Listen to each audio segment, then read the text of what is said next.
Pemirsa,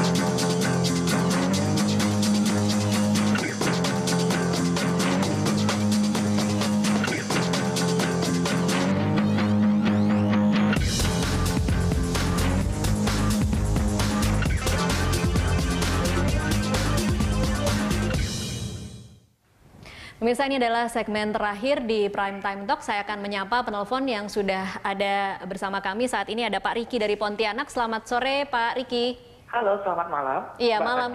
Iya, silakan Pak Riki. Ya, selamat malam Bapak-Bapak. Selamat malam. Ya, jujur ya, saya ini adalah seorang pemilih Golkar di pemilu tahun 2014. Oke. Jadi, artinya jujur saya kecewa dengan secara Golkar ya, saya kecewa ada pecahnya dua kubu ini. Tapi yang mau saya tanyakan, terkadang di daerah itu ada kecenderungan memilih satu kubu. Nah, apakah contohnya satu kubu ini, contoh kabupaten memilih satu bupatinya, apakah itu akan diintervensi pusat atau tidak seperti itu, Pak? Jadi supaya tidak ada tumpang tindih seperti itu. Oke, ya. Itu pertanyaan ke Pak Zainuddin berarti ya Pak Riki? Iya Pak. Dan saya mohon tolong selesaikan salahnya ya. Oke, baik. Ya. Baik, terima kasih Pak Riki. Silahkan Pak Zainuddin mungkin bisa langsung dijawab, apakah akan diintervensi oleh pusat? Ya, makasih Pak Riki, pemilih Golkar tahun 2014. Jadi memang aturan di dalam undang-undang partai politik yang terakhir itu, rekomendasi dari DPP itu yang akan dijadikan acuan oleh KPU di daerah. Okay. Tetapi bagi kami dalam periode kepengurusan Pak Agung Laksono, kita banyak mendesentralisasi kebijakan. Kalau dulunya semua kebijakan kita tarik ke pusat 5 tahun yang lalu, maka sekarang ini porsi pusat kita perkecil. Kalau itu pilkada di kabupaten, maka porsi DPD kabupaten, kota, itu yang kita berikan. Kemudian ada provinsi dan pusat sebagai kontrol dan monitoring.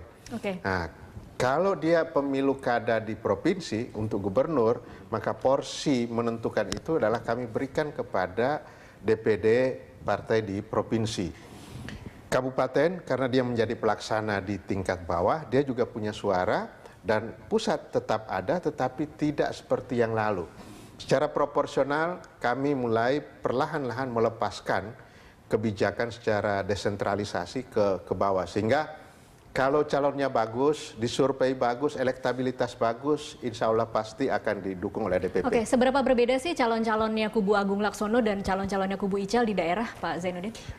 Sampai hari ini kami belum melihat perbedaan karena yang muncul orangnya sama. Orangnya sama. Orangnya sama. Jadi tidak terlalu ada masalah berarti ya, siapapun yang ini. Apalagi kalau dia incumbent dan dia ketua partai, pasti elektabilitasnya tinggi dan pasti kami akan berikan dukungan kepada itu. Ada juga yang mengkhawatirkan ada kader Partai Golkar mau maju tapi sekarang karena ada kisruh kemudian harus cari parpol lain nih sebagai kendaraan politik. Ya, untuk antisipasi boleh, kami tidak bisa melarang karena itu hak setiap orang ya. Tetapi mohon bersabar, kira-kira ya beberapa minggu ke depan kita sudah ada keputusan dan seperti apa yang disampaikan oleh Pak Juri tadi, kalau tanggal 26 mulai pendaftaran, kemudian ada yang diakui per tanggal 25 maka itu yang akan didaftarkan, maka kita akan berusaha sebelum itu sudah beres semua. Sudah beres, ya. Oke. Baik, Mas Eko, bagaimana kira-kira melihat bahwa partai-partai ini kemungkinan akan kehilangan calon-calonnya kalau mungkin yang di daerah itu merasa tidak nyaman atau tidak yakin dengan partai politik yang jadi kendaraan? Ya, kemungkinan itu akan ada ya, karena capek menunggu proses hukum, sementara dia kan juga harus mulai bekerja secara politik ya, untuk persiapan sudah mulai bekerja. Bukan tidak mungkin ada kader yang justru mencari tiket lain dari partai lain. Itu sangat tidak mungkin. Yang akan dirugikan parpol sendiri. Ya, karena prinsipnya pengusungan ini berkaitan dengan eksistensi partai. Bahwa dalam satu partai, di dalam satu pemenangan politik, pilkada katakanlah, siapa partai kandidat yang diusung dan itu menang, itu mempunyai nilai lebih bagi partai. Karena pasti dalam prosesnya itu kan pasti ada beberapa hal yang bisa partai punya peran besar di sana. Untuk negosiasi. Untuk negosiasi dan sebagainya. Sekalipun itu partai kecil, tapi karena dia mengusungnya itu jitu dan terhadap atau kandidat yang akhirnya bagus dan itu muncul, eksistensi partai dalam satu daerah itu akan tumbuh. Ini kepercayaan terhadap partai, konstituen dan sebagainya akan berpengaruh. Sehingga ini akan menjadikan partai-partai ini mungkin dengan terjadinya konflik akan menunggu. Wah, ini kader bagus nih, coba saya nanti bisa dicuri partai lain. Oke, baik, kita tunggu nanti bagaimana perkembangan selanjutnya Mas Eko dan Pak Zainuddin. Terima kasih untuk waktunya di Prime Time Talk.